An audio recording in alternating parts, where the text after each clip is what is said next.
Hello guys, I am Manas Dwivedi and welcome back to another video from GS with Bruce. आज के इस video में हम डिस्कस करने वाले हैं जावास्क्रिप्ट के कुछ इंपॉर्टेंट एंड इंटरेस्टिंग कॉन्सेप्ट्स के बारे में, callbacks, promises and async await. तो चलिए शुरू करते हैं without any buts.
So hello guys.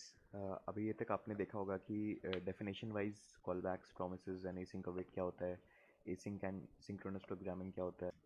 पहले आपको वो सेट टाइम आउट वाला एग्जांपल एक्सप्लेन करता हूँ। मुझे लग रहा था कि कुछ लोगों को उसमें थोड़ा सा डाउट हो सकता है। So this was the same example. Set time out एक फंक्शन लगाता हूँ जिसमें एक एरो फंक्शन पास किया, जो सिंपली हमें कंसोल लॉग करता है coffee is ready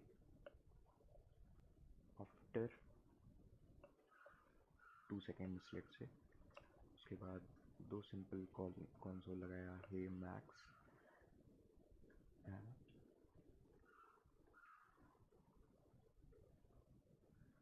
please have a seat. So ये सेम एग्जांपल है जो अभी आपने देखा था। सेट टाइम आउट फंक्शन एक रन हो रहा है। सबसे पहले आज आपको पता होगा कि जावास्क्रिप्ट बाय डिफ़ॉल्ट सिंक्रोनस है। हम इसको एसिंक्रोनस बना सकते हैं using some of our techniques. So one of the technique is set time out. तो सेट टाइम आउट क्या करता है कि इस कॉल को एसिंक्रोनस बना देगा।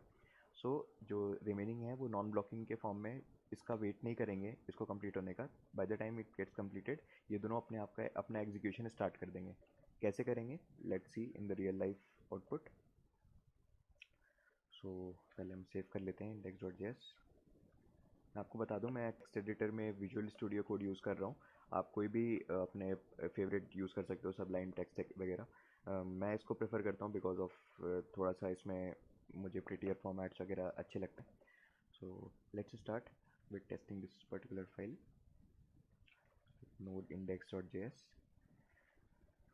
सो आपको क्या लगता है आउटपुट क्या आएगा? बूम, आउटपुट आया hey Max. That is the second line जो हमारी थी वो पहले रन हुई। Please have a seat, third line. And then coffee is ready. आपने देखा होगा थोड़ा सा डिले के बाद आया। फिर से दिखाता हूँ। पहले hey Max and please have a seat हो गया and after 2 seconds coffee is ready का कंसोल हमें देखने को मिला। सो इससे आपको क्या पता चलता है कि ये जो फंक्शन था, ये जब तक रन हो रहा था तब तक ये दोनों कंसोल्स इसका वेट नहीं किया। इसका मतलब क्या है कि सेट टाइम आउट को इसने एक स्टैक पे भेज दिया कि भाई जब तू कंप्लीट होना तब मेरे को बताना, मैं तब तक ये जो जितने भी रिमेनिंग सिंक्रोनस फंक्शंस हैं इनको कॉल करके इनको खाली करता हूँ। सो ऐसे ही इसने किया। हे मैक्स पहले किया, फिर coffee please have a seat, and then after 2 seconds coffee is ready. यहाँ पे इंपॉर्टेंट बात यह है कि अगर आपको लग रहा होगा कि ये नहीं 2 सेकेंड्स डाला है भाई इसलिए हुआ होगा, अगर ज़ीरो डालता तुम नहीं होता, तब आप अगर इधर ज़ीरो भी डालोगे ना तो आपको सेम आउटपुट मिलेगा। Suppose we do node index dot JS again, and आप ध्यान से देखना कि हे मैक्स पहले आएगा, प्लीज़ हैव अ सीट जैसे कि आउटपुट पहले आया था वैसे ही आएगा। एंड बस डिफरेंस क्या रहेगा कि इसमें पिछली बार 2 सेकेंड्स का डिले हुआ था, इस बार 0 मिली सेकेंड्स का डिले डाला है मैंने, तो इस बार 0 मिली सेकेंड्स बाद ही ये आउटपुट डिस्प्ले हो जाएगा। सो बूम, यहाँ पे आपने देखा hey Max please have a seat and then coffee is ready. यहाँ पे ज़ीरो होने के बावजूद इसने कहा कि भाई तू उधर जा, बिकॉज जावास्क्रिप्ट ने डिटेक्ट कर लिया कि ये हमारा set time out function asynchronous है, मतलब हम इसमें एसिंक्रोनस ऑपरेशंस परफॉर्म करने की कोशिश कर रहे हैं। सो इस तरीके से हमारा सिंक्रोनस और एसिंक्रोनस प्रोग्रामिंग को यूज़ करते हुए हम अपने जो भी कोड है उसको ऑप्टिमाइज़ कर सकते हैं। प्लस जैसे मान लीजिए आपका एक वेबसाइट है और उसमें आपने एक एपीआई कॉल किया to get data from another website, या तो कहीं से भी आपने एक डेटा गेट किया, उसको लेने में आपको 2-3 सेकेंड्स का टाइम लगा। सो उतने टाइम में क्या आप चाहोगे कि जो ऑलरेडी वेबसाइट है बैकग्राउंड में वो पूरा स्टक हो जाए एक जगह कि नहीं भाई जब तक एपीआई कॉल नहीं है तब तक पीछे आपको कुछ नहीं दिखना चाहिए? नहीं, ऐसा नहीं होता है। So in the real life scenarios we try to do the same. हम चाहते हैं कि जो भी एसिंक्रोनस कॉल है वो अपना जब तक हो तब तक ये जो जितने भी सिंक्रोनस वाले हैं वो हमारे चलते रहें और कहीं पे भी ब्लॉकिंग टाइप का ऑपरेशन परफॉर्म ना हो। सो अब यहाँ पे दिक्कत क्या आती है कि हमें ये वाला चीज़ तो अचीव हो गया, सेट टाइम आउट वाली चीज़। अब इसका एक मैं आपको एक एग्जांपल देता हूँ सिंपल सा, जिसमें हम चाहते तो वही है लेकिन होता कुछ और है। जैसे कि हमने एक फंक्शन बनाया जो हमें सिंपली प्रिंट स्ट्रिंग करेगा, जिसको हम एक स्ट्रिंग पास करेंगे, एंड सेट टाइम आउट लगाया।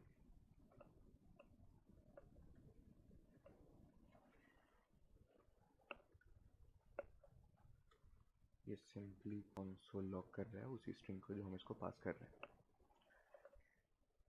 And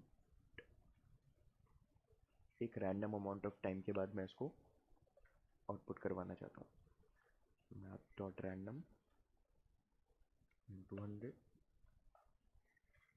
plus. ओके, सो आपको इधर समझ में आ रहा है, एक फंक्शन है प्रिंट स्ट्रिंग जिसको एक स्ट्रिंग मिलेगी, एंड एक set time out function run होता है जिसमें after a random amount of time मैं उस स्ट्रिंग को कंसोल करवाना चाहता हूँ। Okay, so now let's create another function print all, जिसमें सिंपली मैं प्रिंट स्ट्रिंग को कॉल करना चाहता हूँ, सिंक्रोनसली करूँगा, ज़्यादा नहीं, और सिंपल स्ट्रिंग्स देते हैं ABC।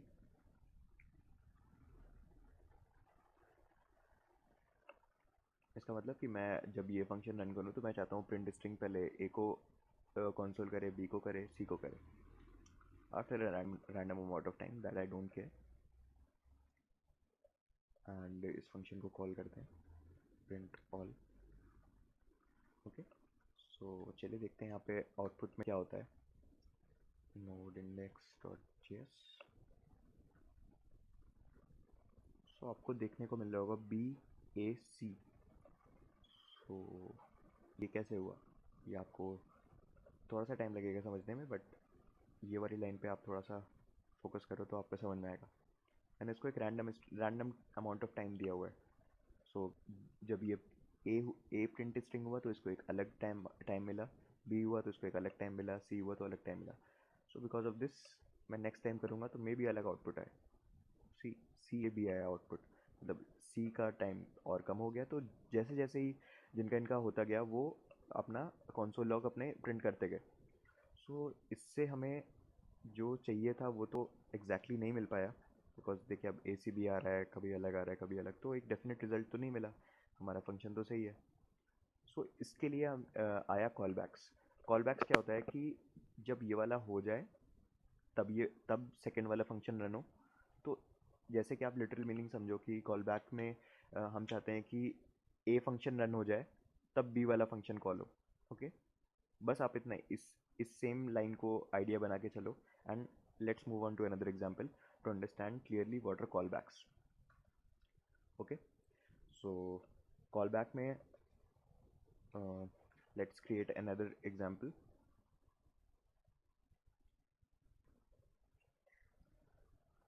सो हम नेक्स्ट एग्जांपल लेने से अच्छा है कि सेम एग्जांपल मैं आपको मॉडिफिकेशन करके बताऊंगा तो थोड़ा आपको बेटर लगेगा। सो मैं क्या चाहता हूँ कि ए रन होने के बाद ही बी रन हो, तो उसको हम कैसे करेंगे? उसको हम सेम फंक्शंस को मॉडिफाई कर सकते हैं। लेट्स डू, मैं चाहता हूँ कि इसके बाद एक कॉल बैक फंक्शन रन हो एंड जब तक ये ना हो तब तक मैं नहीं चाहता कि ऐसा कुछ रैंडम जनरेटेड स्ट्रिंग मुझे आउटपुट में मिले। सो मैं चाहता हूँ इधर कंसोल करने के बाद ये कॉल बैक फंक्शन एक रन हो, वो सिंपल। एंड प्रिंट ऑल में कैसे करेंगे, क्योंकि प्रिंट स्ट्रिंग को एक कॉल बैक मिल रहा है सो हम भी इसको एक कॉल बैक के फॉर्म में ही देंगे। प्रिंट स्ट्रिंग, इसको पहला पैरामीटर एक string, second parameter will be a function. फिर से इस कॉल बैक फंक्शन को रन करने के लिए यहाँ पे कंसोल करेगा, then second call back that is B, then third callback string again C,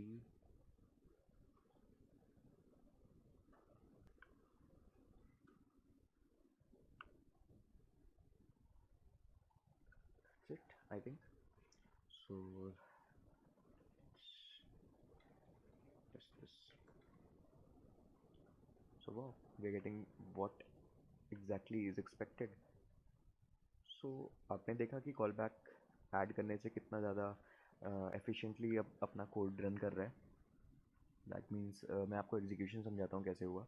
यहाँ पे जब प्रिंट ऑल कॉल होता है तब यहाँ पे इस ब्लॉक में गया, देन इसने कहा कि प्रिंट स्ट्रिंग फंक्शन रन होगा, देन इसने इधर रेफर किया कि प्रिंट स्ट्रिंग को क्या मिलेगा कि string and then a call back function which will be run after that console log. So पहले इसने प्रिंट स्ट्रिंग रन किया, set time out after particular time इसने कंसोल लॉग ए किया क्योंकि यहाँ पे इसको ए इनपुट मिला, देन इसका एक second call back function run हुआ। That means after A is being, मतलब ए का कंसोल होने के बाद इसने ये वाला कॉल बैक रन किया। कॉल बैक में इसको यहाँ पे प्रिंट स्ट्रिंग दोबारा से मिला, तो ऐसे इसने फिर बी किया, बी के कॉल बैक में इसको सी मिला। ऐसे ही हम इसको नेस्ट कर सकते हैं C D E F. But ये तो बहुत ही सिंपल सा एग्जांपल हो गया। बट आप एक सिनेरियो इमेजिन करो जिसमें आपका ये चीज़ बहुत ही कॉम्प्लेक्स है, आपको सिंपल कंसोल्स नहीं करने हैं, आपको डेटा के साथ मैनिपुलेशन करनी है एंड बहुत सारे कुछ भी टेक्निक्स आपको लगानी है। तो ये आपके लिए थोड़ा सा ज़्यादा वो हो जाएगा, मेसियर हो जाएगा, बिकॉज ये वाला पार्ट आपको जो दिख रहा होगा ये तो अभी तो सब कुछ डिफाइंड है बिकॉज ये एक सिंगल लाइन का कोड है। लेकिन मुझे इसमें अगर 10 या तो 15 जितने भी करने हो और उसमें भी अगर कॉम्प्लेक्स प्रोग्रामिंग भी बीच में इन्वॉल्व हो, सो एक कॉल बैक हेल नाम का आपने सुना होगा प्रॉपर्टी। वो प्रॉपर्टी नहीं है एक्चुअली, वो यही है। This the code looks messier and अगली, एंड ये एक टाइम बाद अगर आप अपना ही कोड एक हफ्ते बाद देखोगे तो आपको लगेगा भाई ये क्या है, व्हाट इज़ दिस। एंड इसको हम पिरामिड ऑफ डूम भी बोलते हैं। सो दे आर नथिंग बट जो कॉल बैक से हमारा नेस्टेड कॉल बैक्स बनते जाते हैं एंड एक टाइम बाद जब वो कुछ ज़्यादा ही कॉम्प्लेक्स मोड में चला जाता है तो उसको हम कॉल बैक हेल कहते हैं, पिरामिड ऑफ डूम भी कह सकते हैं। उससे हमारा कोड तो हमेशा परफेक्टली रन करेगा, सी हमें हमेशा ए बी सी आउटपुट मिलेगा क्योंकि एग्जीक्यूशन तो सही है बट थोड़ा सा देखने में भी ख़राब लग रहा है, प्लस एक टाइम बाद थोड़ा सा आप कंफ्यूज भी हो सकते हो। सो इसको रिमूव करने के लिए the scenario of call back hello and the pyramid of doom को हटाने के लिए आया प्रोमिसेस। अब प्रोमिसेस क्या होता है? प्रोमिसेस जैसे कि आपने अभी डेफिनेशन में देखा था कि I promise you to do something, let's go on to the literal meaning. I promise you to do something, भाई मैं तुम्हें प्रॉमिस करता हूँ कि मैं ये काम करूँगा और अगर हो पाया तो ये करूँ, ये बताऊँगा, नहीं हो पाया तो बता दूँगा। उसको एक जावास्क्रिप्ट का टेक्निकल बंदा कैसे बोलेगा कि ओके मुझे एक तुम प्रॉमिस दो, मतलब कुछ भी टास्क दो, अगर वो हो पाया then I will resolve it, और अगर नहीं हो पाया then I will reject it. Okay, seems cool. So आइए हम देखते हैं कि अब प्रॉमिस को हम रियल लाइफ में कैसे यूज़ कर सकते हैं, एंड कैसे हमारा जो कॉल बैक हेल वाली जो सिचुएशन है वो हम अपने आप को बचा सकते हैं उस चीज़ से यूजिंग प्रोमिसेस। सो प्रोमिसेस के बारे में समझने के लिए मैं चाहूँ तो इसी को एडिट करता हूँ और let's comment out this portion and let's do the same thing. आप घबराओ मत, मैं सेम चीज़ करूँगा जैसे आप जो आपने नॉर्मली देखा, फिर आपने कॉल बैक में देखा, फिर आप उसी चीज़ को मैं प्रोमिसेस से करके दिखाऊंगा। सो आपको समझ में आएगा कि डिफरेंस क्या है कॉल बैक्स एंड प्रोमिसेस को यूज़ करने में। सो कॉल बैक्स में क्या हो रहा था, अभी जो हमें ये नेस्टिंग वाली प्रॉब्लम फेस करने को मिल रही थी, ये मैं आपको दिखाऊंगा कि यूजिंग प्रोमिसेस कैसे हम ये नेस्टिंग प्रॉब्लम को फिक्स कर सकते हैं, एंड कॉल बैक हेल वाली सिचुएशन को से कैसे हम अवॉइड कर सकते हैं अपने आप को। सो यूजिंग प्रोमिसेस हम ऐसे बनाएंगे कुछ प्रिंट स्ट्रिंग से अगेन इसको एक स्ट्रिंग मिलेगा, देन ये एक नया प्रॉमिस रिटर्न करेगा।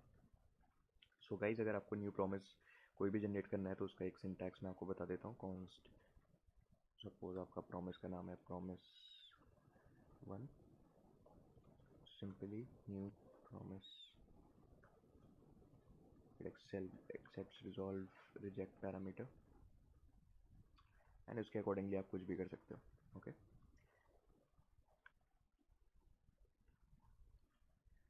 Okay, so return new promise and it will accept, resolve and reject,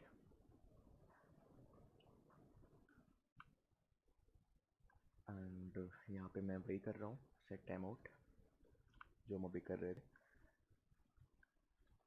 console log the string, यहाँ पे मैं सिंपली जो string हमें मिली है उसको console log करता हूँ, and then I will run the resolve block। यहाँ पे हो गया तो resolve, and let's keep it the same, math.floor math.random net।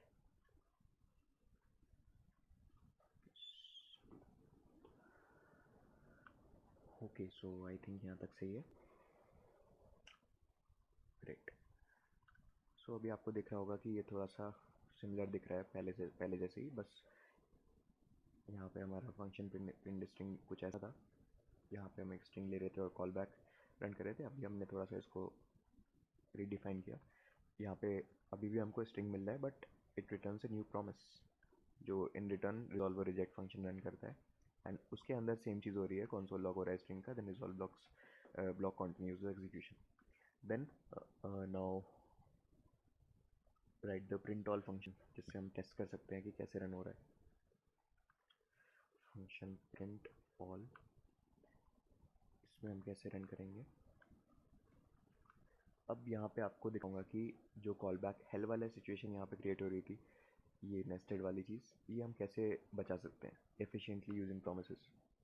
यहाँ पे हम सिंपली लिखेंगे प्रिंट स्ट्रिंग, इसको हम एक पैरामीटर पास करेंगे बिकॉज अब हमारा हमको कॉल बैक पास करने की ज़रूरत नहीं है, it accepts only one string.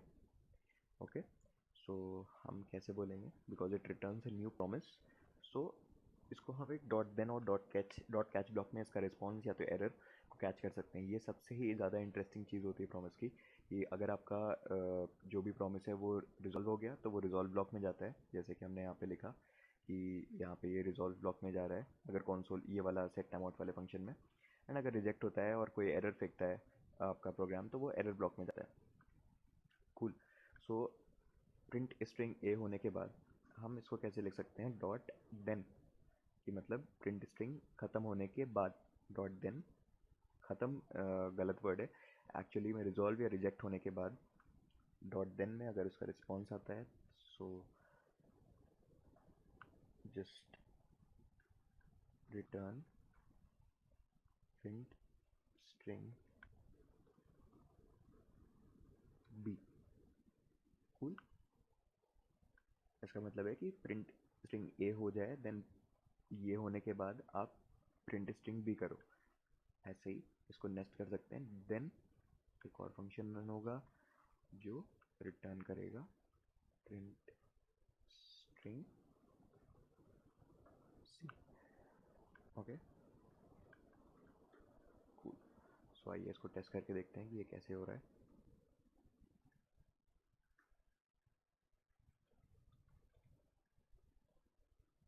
Perfect.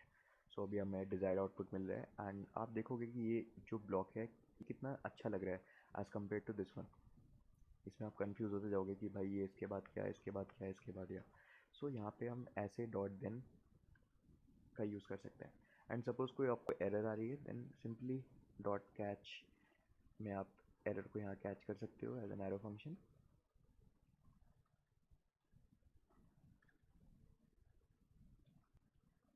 And just you can console log or do anything with that error. Okay, so अभी इस केस में हमने एरर वाला पार्ट तो अभी नहीं किया है, बट आप कर सकते हो। जैसे मैंने यहाँ पे रिजॉल्व किया, आप इसके किसी भी कंडीशन लगा के यहाँ पे आप इसको रिजेक्ट ब्लॉक में इसका error reject with new error ऐसे करके भेज सकते हो। सो वो आपको रिजेक्ट ब्लॉक में, that is the catch block में आपको मिल जाएगा।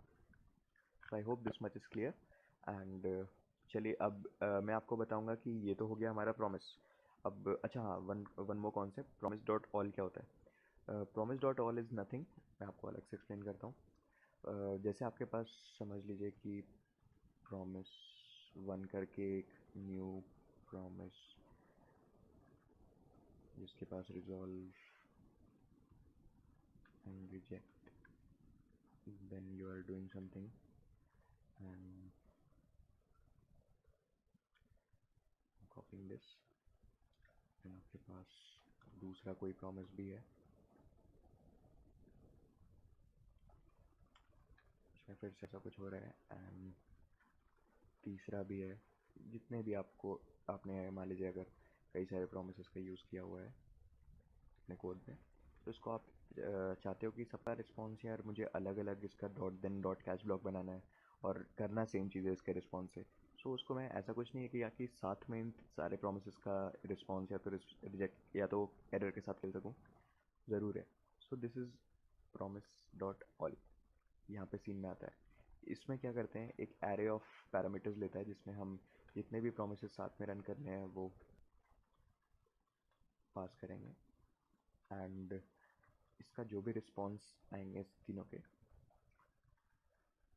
ये हमें रिस्पॉन्स यहाँ पे आएगा and whatever we want to do we can do here. Okay, so letting do stuff so that आपको समझ में आए कि इसके आगे आप कुछ भी कर सकते हो। सो ये प्रॉमिस डॉट ऑल का कॉन्सेप्ट है छोटा सा। अब बात ये आती है कि भाई कॉल बैक था, अभी आपने कॉल पहले नॉर्मल था, सब कुछ सही चल रहा था, फिर चलो मुझे समझ में आया कि कॉल बैक आ सकता है, कॉल बैक से हमें क्या फ़ायदे मिले। फिर आपने बताया कि नहीं, कॉल बैक यूज़ करोगे तो कॉल बैक हेल हो जाएगा, पिरामिड ऑफ डूम हो जाएगा। देन आपने बताया कि ओके, ये पिरामिड ऑफ डूम की सिचुएशन को कैच या तो प्रिवेंट करने के लिए हमारे पास प्रोमिस आए। तो आपने बताया कि भाई प्रॉमिस का एक थोड़ा सा नया सिंटैक्स है बट देखने में काफ़ी अच्छा लग रहा है एंड काफ़ी सोफिस्टिकेटेड मैनर में हमने प्रिंट ए के बाद प्रिंट बी प्रिंट सी किया विदाउट वेरिंग कि भाई ए बी सी होगा कि सी बी ए होगा कि सी ए बी होगा, कुछ भी होगा, बिकॉज यहाँ पे मैथ डॉट फोर लिखा हुआ है। तो यहाँ पे आपने इजीली इसको डॉट देन और डॉट कैच ब्लॉक में कैसे इसको रिजॉल्व करना है आपने सीखा। अब तीसरा पॉइंट भी तो था एसिंग का वेट, वो क्यों आया, वो क्यों आया, ये भी एक बहुत ही इंटरेस्टिंग क्वेश्चन है एंड वो कैसे आया ये भी बहुत इंटरेस्टिंग क्वेश्चन है। सो कैसे आया मैं आपको पहले बताता हूँ। जब हम प्रोमिसेस यूज़ करते हैं तो ये हमारा जो ये ब्लॉक हमें देखने को मिलता है, ये भी एक टाइम बाद थोड़ा सा क्लियर हो सकता है बिकॉज अभी तो हमने क्या किया, सिंपली यहाँ पे कंसोल लॉग किया स्ट्रिंग। अभी मान लीजिए मैं यहाँ पे एक ऑब्जेक्ट बना देता, const obj is equal to यहाँ पे जो भी नेम की प्रॉपर्टी देके इसको जो भी स्ट्रिंग आई वो नेम दे देता, टाइम में दे देता, डेट डॉट नाउ करके ऐसे करके। सो मैं इसको ऑब्जेक्ट को रिजॉल्व ब्लॉक में पास कर देता।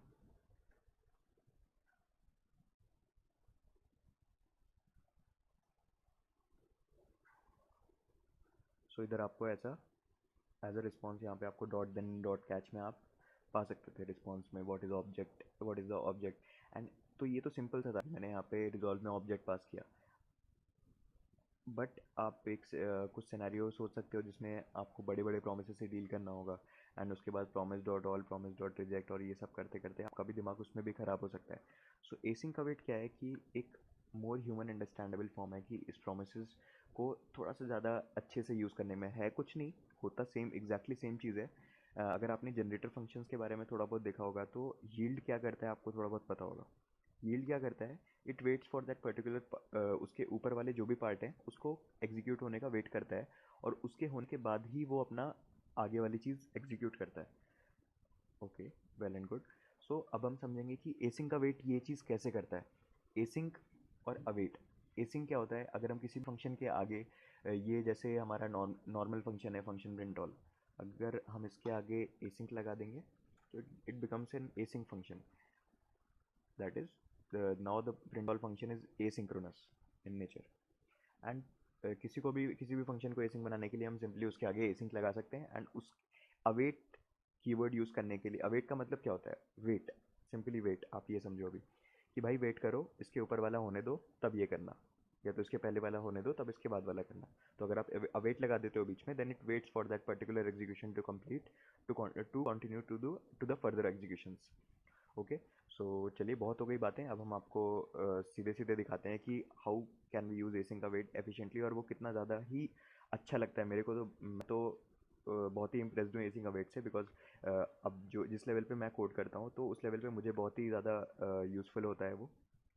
एंड कभी भी आपको प्रोमिस से ज़्यादा अच्छा ही लगेगा एसिंक का वेट यूज़ करना। उसमें अगर आपको एरर हैंडलिंग वाला पार्ट करना है तो अपना ट्राई कैच ब्लॉक इतना ईजी रहता है कि आपका कोई भी एरर होगा उस ब्लॉक में तो वो कैच करके वो कैच ब्लॉक में भेज देगा।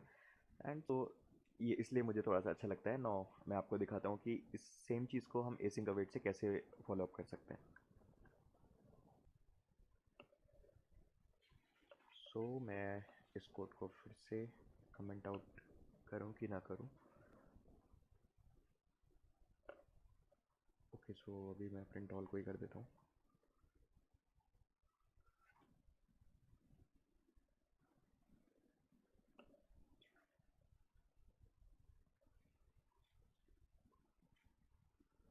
ओके, सो मैंने जैसे आपको बताया कि जो प्रिंट स्ट्रिंग वाला फंक्शन है उसको हम एज इट इज़ रन देते हैं, बिकॉज हम प्रोमिस से भी इजीली यूज़ कर सकते हैं। अगर ये रिटर्न कर रहा है promise, then we can simply use await function. ये मैं बस आपको सीधे बता दूँ, it is basically syntactic sugar for promises.